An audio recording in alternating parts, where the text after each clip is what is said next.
It's time for number 4, Kenneth Walker, the 4th best pick in fantasy football 2023, only behind these gentlemen right here. Yeah, it begins right now. This is the Fantasy Football Show with your host, Smitty. Take a lap. My top 4 picks in fantasy football 2023. Number 1 was Burrow. Number 2, Jahmyr Gibbs. Both going in round 4. Sometimes 3, sometimes higher, but you can get both of these guys in round 4 in all your grandma leagues. Frankly, you can get them in some Underdog fantasy promo code Smitty leagues. And I just can't guarantee that these two guys will be even remotely close to 4.1 come September 1, come mid-August. And number 3 over here, Justin Fields. Watch all 3 of these videos if you haven't already below in the description. This guy right here, Justin Fields. Fields of Dreams. It feels great, baby. This guy is a marvel, a wrecking ball, a win-a-league player in round number 5. Something I don't think you'll touch in August 15 to September 1 territory, I might add. These 3 are the best picks in fantasy football 2023 given cost of entry. And this man right here, handcuffed to Zach Charbonnet, is the 4th best pick in fantasy football 2023. And honestly, I combed through the rankings. I combed through ADP rankings. I combed through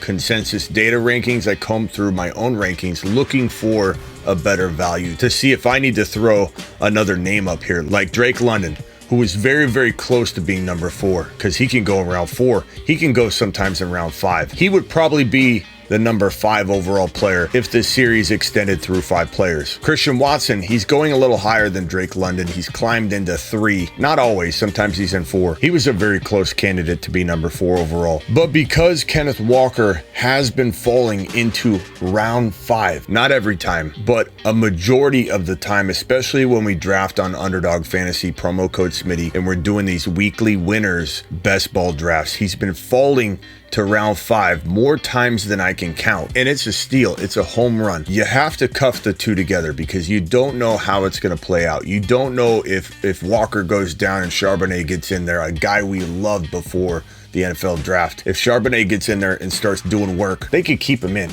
He is so good. It just so happens that 2 elite running backs are on the same roster. It's not a case of, oh, well, if Walker was that good, he'd be able to hold off Charbonnet no matter how good Charbonnet looked when he came in. Not the case when you have 2 really good elite running backs. Keep in mind that I had top 5 to 10 potential written all over Charbonnet walking into the NFL draft. Keep in mind that I had top 5 to 10 running back appeal, really top 1 to 5, walking into 2023 after his rookie year for Kenneth Walker, and had 5 to 10, same value as I had for Charbonnet entering his rookie year. In Walker's rookie year, I had him 5 to 10. So you essentially have 2 top 5 to 10 elite bulldogs in this backfield, and you just don't know how it's going to play out. But what you do know is Pete Carroll's probably rolling with one of them. And that means that you're not really putting yourself in one of those boxes where a lot of people will say, I don't want to be stuck in that situation where I don't know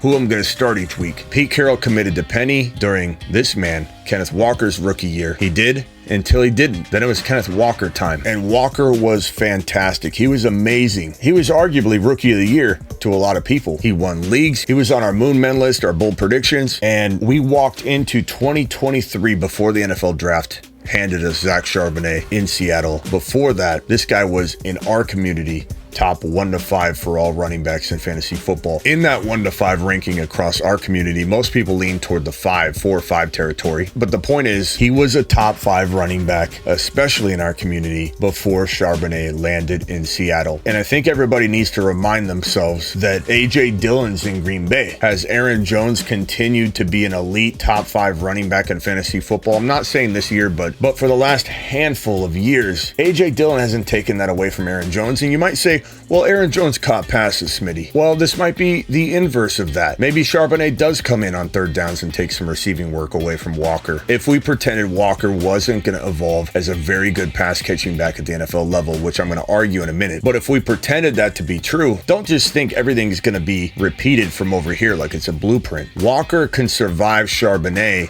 in the inverse way, as Aaron Jones has been surviving very comfortably A.J. Dillon, Nick Chubb, Kareem Hunt, and that's a very much more comparable scenario, Nick Chubb's been doing fine. Kareem Hunt's been in Cleveland, just taking away the PPR upside. Nick Chubb still delivers. We have a tendency as human beings, this is part of the psychology in fantasy football that your boy brings to the table. We have a tendency as human beings to think about, what have you done for me lately? What is the last thing that I've heard? Recency bias is really what we're talking about here. And recency bias being that this man that we've been touting to the moon all offseason long heading into the NFL draft landed on the roster where we already have one of our fantasy football heroes. And it's going to piss a lot of people off. It's going to be a drag, because you've heard me talk this man up so much. Zach Charbonnet is going to be a monster. You've heard me say it all offseason long. Don't let recency bias of your inflated balloon, your inflated excitement for Walker, don't let that cloud your judgment. Don't let that recent event make you forget that we talked about Walker just like we talked about Charbonnet. Don't let your recency bias affect the facts and logic that when Pete Carroll called Zach Charbonnet, before he even ended his sentence, "Hey Zach, comma, you're gonna have to play special teams." Keep in mind that Walker tore it up in 2023. Keep in mind Walker's gonna walk out week 1 as the standalone starter. You don't even know, he could, but you don't even know if Zach Charbonnet is gonna get a single carry in week 1. We don't even know if Zach Charbonnet is gonna be fully healthy, ready to go, fully versed in the offense. He could be on special teams for 4 weeks, and then people everywhere are gonna go, "Oh my God, we overestimated this situation." People forget that Walker looked phenomenal on the field, and a lot of these Excel stat-only fantasy football analysts out there are scaring the hell out of Walker believers, or people that are clinging on for dear life to remain a Walker believer. These little stat guys out there are cranking out data related to inefficiency without even watching the game. I get it that he was inefficient, a lot of short yardage situations, but let me tell you something. If you watched the game with your eyes, if you used logic and judgment, you would notice a few things when you watch Kenneth Walker's game film. For every bad play, you can find where Walker doesn't get good yardage. I can show you another play where he gets out of that mess that wasn't his fault, where he's corralled in the backfield and has nowhere to go, and you're judging him for going down with 3 guys swarming on top of him. For every one of those situations, you can go find film where he slips out of that. He can step laterally in ways that we haven't really seen since Marshall Faulk. I'm not calling him Marshall Faulk. I'm saying we haven't seen it since Marshall Faulk. Maybe it's done differently. It's not at Marshall Faulk type levels, but in his own way, Walker's moving and navigating in that unique, crazy, lateral, left to right type of way that makes him so elusive and impossible to tackle one-on-one. The problem is people are cranking out data, which is a good problem really for the people that believe. I kind of like that he's been dropping in ADP. I mean, I wouldn't be putting him number 4 overall for the best pick in fantasy football because of Charbonnet had he not fallen to 4th and 5th round value. So I'm glad, I'm very, very grateful to all the doubters out there and the Excel sheet Erics that are just cranking out this data over and over saying, "Hey, he was very inefficient during this time frame." Use your brain. Use your eyeballs, use your intuition, use your logic, and say to yourself, if you even watched a game, Eric, if you even watched a game, Excel Eric, I don't even know if you did, but when you say he was inefficient, did you watch? Did you see him get corralled by 3 or 4 defensive players in the backfield? Similar to ETN being such a bad goal line runner. Did you watch those 4 straight carries ETN got last year where he was literally tackled before he barely got his hands on the football? People don't look at those things, and that's where I come in and tell you, don't worry about those inefficient stats. This is a guy that if Charbonnet wasn't there would be in my top 5 overall. And Charbonnet being there is a problem unless you handcuff them together. This wins leagues in 2023. Here's one team I'm building on Underdog Fantasy, promo code Smitty. Use code Smitty. The link is in the description of every video, including this one, and they'll match up to $100 in your first deposit. This right here, ladies and gentlemen, this right here is a team that I'm assembling via a slow draft on Underdog's weekly winners fantasy football best ball contest, where you draft a team one time. You don't get to sub anybody out or draft again. It's best ball. You draft once and you're done. But the payouts are weekly. There's no end of season prize. Week 1's independent from week 2. Week 2's independent from week 3, and so on and so on and so on. Literally, your whole team could be hurt until week 10, and they can come in week 11 and win week 11 only, and you win 20 grand. First place any week, stand alone. No week has anything to do with another week. First place gets 20 grand. Second place gets 10 grand. Third place gets 9 grand. Then 8, then 7, then 6. The prize pool is the same, replicated each week. So you literally draft one team. You don't do a single thing, no lineups, no waivers, and you really get 17 leagues in a way, because each week is like 1 week and then it's done. And look what I did. I drafted Bijan number 6 overall. I drafted Olave in the second round at pick 19. I drafted Joe Burrow at number 30 in round number 3. I took Jahmyr Gibbs in the 4th round, 1 pick ahead of his ADP. He's going 44. That's round 4. Jahmyr Gibbs in round 4. That means Kenneth Walker I grabbed at 54 overall. His ADP's 53. This is number 5. My 5th drafted player was Kenneth Walker. And of course, I'm going to grab Charbonnet in the next round. I got Jahan Dotson. I got George Pickens. I got Chris Olave at wide receiver. Kenneth Walker at this value, with all of the risk baked in, all of the risk that people shovel down your throat that's related to these crazy efficiency stats that you just can't use. All of that is baked in times 10. I would take him in round 3. Don't tell anybody. I'd take him in round 4. Don't tell a soul. And now I'm getting him in 5 as player number 5 on my team, and he could be a top 5 running back. Imagine if we walk out of week 1 and Charbonnet's not even touching the ball. I'm not saying that's going to happen, but imagine if it does. Who's the best pick in fantasy football if that happens? You're looking at him. You're looking at him right here. Here is another team, same contest. Travis Kelce, I took it round 1 at number 3. But this draft, I wanted to go different. And you guys know I'm very much against drafting Derrick Henry in season long. But because each week is independent from another, even if Derrick Henry just played well or amazing for 4 weeks and then got hurt, I have 4 chances to win 20K in this particular weekly winner contest on Underdog Fantasy, promo code Smitty. You literally draft once and you try and win like 17 independent weeks, and your optimal lineup is set for you. There's no waivers or lineups. And in this format, Henry's a lot more attractive, and I don't draft him very often, but in this format, I couldn't resist building this little team right here in a 12-team, $15 entry, 20K to first place every single individual week. Again, Kelce in round 1, Barkley in round 2, Derrick Henry round 3, Drake London round 4, Kenneth Walker was my 5th round pick. These drafts are still going. They're back to back. In these weekly contests, Walker's got a little bit later ADP. He kind of goes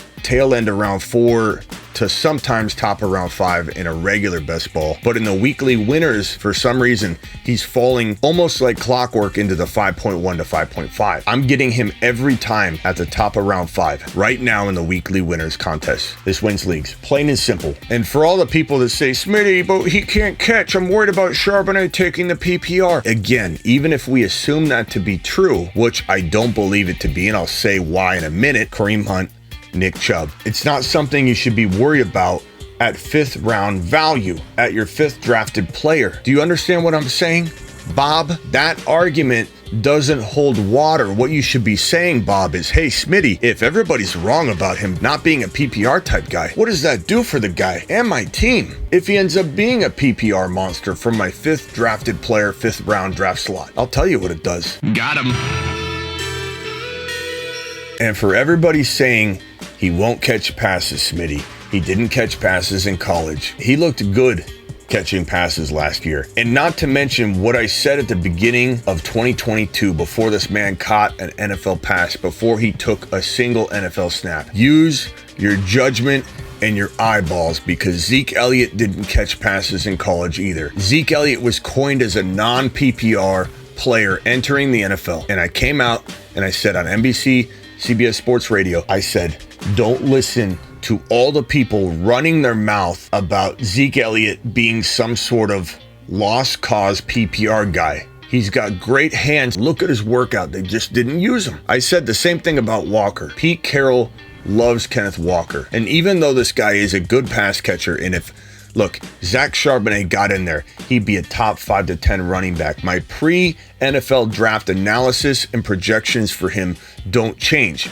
That's why the handcuff is so important, because if he did go down, Kenneth Walker, you'd have a top 5 to 10 running back. You can't say that about many handcuffs in the NFL. This is the best handcuff in the NFL. Not just most important handcuff, but the best talent that could be top 5 to 10 running back material. This is Alexander Madison in waiting times 2. We've been waiting for Madison to get in. Every year when we draft Madison, we're like, if Cook gets hurt, Madison to the moon. This is Madison times 2. And so for that reason, stand alone, you should be drafting this guy whether you own Kenneth Walker or not. You should not be drafting Kenneth Walker without Zach Charbonnet, who goes around 100 overall. His ADP is about 100, so take him at 92. Don't reach in the 70s, don't be a Bob, but grab him in the 90 to 98 range to be safe. You have zero excuses. You have zero excuses for owning Walker without Charbonnet. Zero.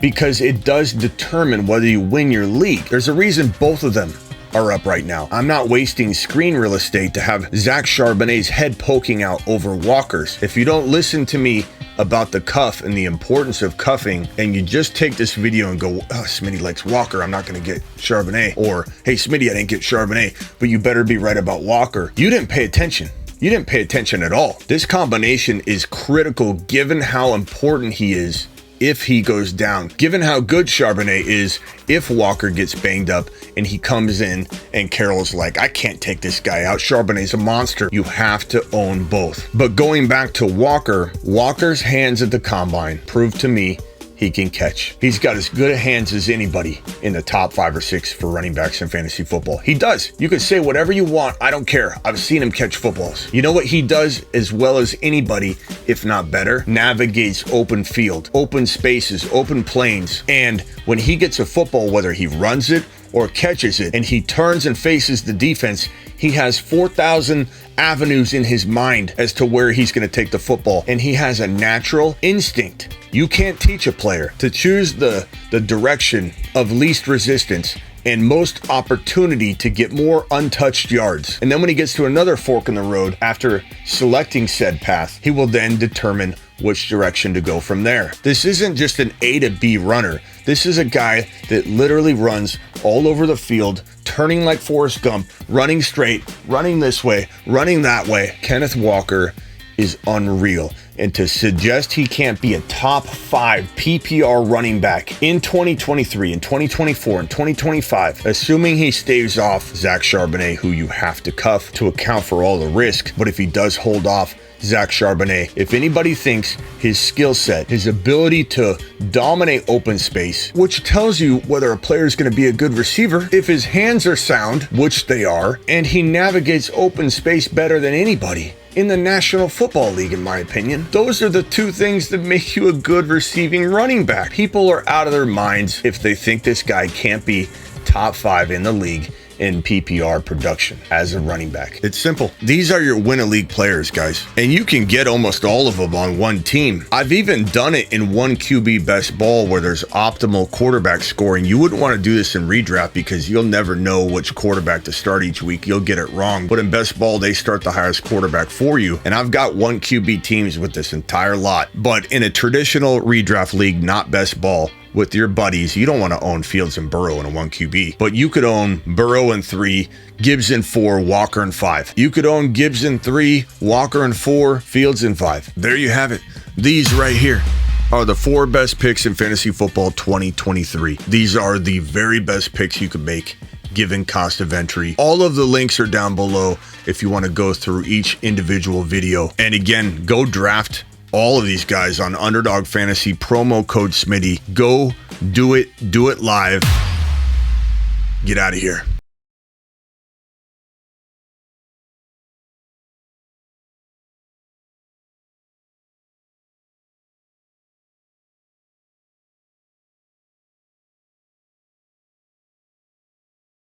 This is the Fantasy Football Show with your host, Smitty.